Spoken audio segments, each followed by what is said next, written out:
రాష్ట్ర ప్రభుత్వం 3,500 వచ్చినాయమ్మా. మనకు 12 ఈ వార్డు 12 మందిని మనం ఎంపిక చేసినాం. 5 వస్తున్నాయి. మళ్ళీ ఎవరైనా కట్టుకుని అది శాంక్షన్ అయితే కట్టుకోవాల్సి వస్తుంది. ఖాళీ స్థలం ఉంటే 5 లక్షల రూపాయలు ఫ్రీ లోన్. దయచేసి ఎవరైనా అవసరం ఉంటే మళ్ళీ మన మున్సిపాలిటీకి వచ్చి దరఖాస్తు పెట్టుకోండి. వాళ్ళకు కూడా మేము ఎంపిక చేసి నెక్స్ట్ మంత్ లిస్ట్ లో ప్రతి ఒక్కరికి వచ్చినా చూస్తాం. ఇక చేయూత పెన్షన్లు, గతంలో నేను కౌన్సిలర్ ఉన్నప్పుడు పెన్షన్ ఆఫ్లైన్ ఉండమ్మా. ఎవరికి ఏం పెన్షన్ ఉన్నా మనం మార్క్ చేసి ఇచ్చినాం. అతి తక్కువ వయసులోకి ఇచ్చినాం, అతి తక్కువ లేదు వాళ్ళకి ఇచ్చాం. కాలక్రమేణా అవి ఆన్లైన్ కావడం వల్ల చాలా పెన్షన్స్ ఎగిరిపోయినాయి. ఇప్పుడు అంతా మాకు అడుగుతుంది, నా భర్తకి 62 సంవత్సరాలు ఉన్నా పెన్షన్ లేదని. గతంలో మనం పెన్షన్ ఇప్పించినాం.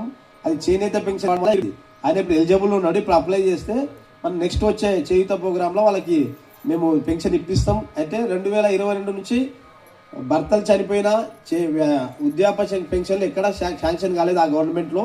ఇప్పటికీ 2,800 పెన్షన్లు డ్యూలో ఉన్నాయి. పైనుంచి మనకు ఆర్డర్స్ వస్తే పెన్షన్స్ కొత్త వస్తే కంప్లీట్ చేసి కొత్త పెన్షన్ ఇష్యూ. అది ఒక 2-3 నెలలని గవర్నమెంట్ చట్టు వస్తుంది. ఆర్డర్ వస్తే ఇమీడియట్గా మనం ఆ పెన్షన్లు కూడా ఇంప్లిమెంట్ చేస్తాం. ఇక పెంచిన పెన్షన్ల విషయం గవర్నమెంట్ నుంచి ఎలాంటి ఆర్డర్ రాలేదు. వస్తే దాన్ని కూడా చేస్తాం. ఇక మన సెల్ఫ్ హెల్ప్ గ్రూప్స్కి మనకు వడ్డీ లేని రుణాలు కూడా మన గ్రూప్లోకి వస్తున్నాయని ఇప్పుడే మన వార్డు సభ్యులు వార్డు ఆఫీసర్గా చెప్పినారు.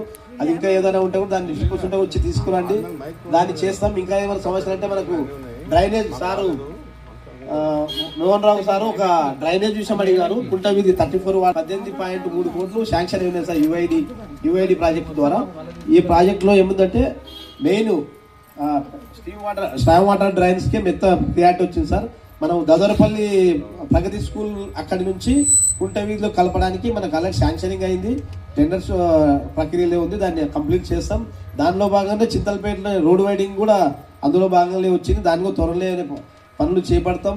ఇందులో భాగంగానే మన గౌరవ ఎమ్మెల్యే గారు ఇక్కడ 40 లక్షలతోనే మన కమ్యూనిటీ భవన్కి కూడా మననే భూమి పూజ చేసుకున్నాం. దాని త్వరలోనే నిర్మాణ దశలో తెస్తాం. గౌరవ మన సభ్యుల కోరిక మేరకు ఒక ఆర్చ్ అడిగినారు మనం ఎలక్షన్ టైంలో తిరిగే టైంలో. అది కూడా నెక్స్ట్ ఇయర్ వరకు దాన్ని ఖచ్చితంగా దాన్ని కార్యరూపం చేసి చూపిస్తాం. ఇంకా సంత గురించి అడిగినారు సార్ మీరు. సంత అంటే అది ఎన్నో తరాల నుంచి అది ఒక వచ్చే ప్రోగ్రాం కాబట్టి దాన్ని ట్రాఫిక్ క్లియరెన్స్ చేస్తాం. దాంతోపాటు గత పాలకులు కొద్ది డబ్బలు అడ్డంగా వేపించినారు. ఆ డబ్బలు తీపిచ్చి ట్రాఫిక్ సమస్యలు చేసే విధంగా మా ప్రయత్నం మేము చేస్తాం. 33వ వార్డు ప్రజలకి మేము ఎప్పటికీ జీవితాంతం రుణపడి ఉంటాం. ఎందుకంటే మాకు అత్యంత స్థాయిలో మమ్మల్ని నిలబెట్టినారు. ఏ ఇంటికి ఏ సమస్య వచ్చినా మేము సమస్యను తీరుస్తామని. మీరు అన్నట్టు పెద్ద గ్రహారంలో కూడా నిరుపేదలు ఉన్నారు. వాళ్ళ సహాయార్థం కూడా మేము మీ సలహా ఇస్తే ఏ ప్రోగ్రామ్ చేయడానికైనా మేము సహకరిస్తాం.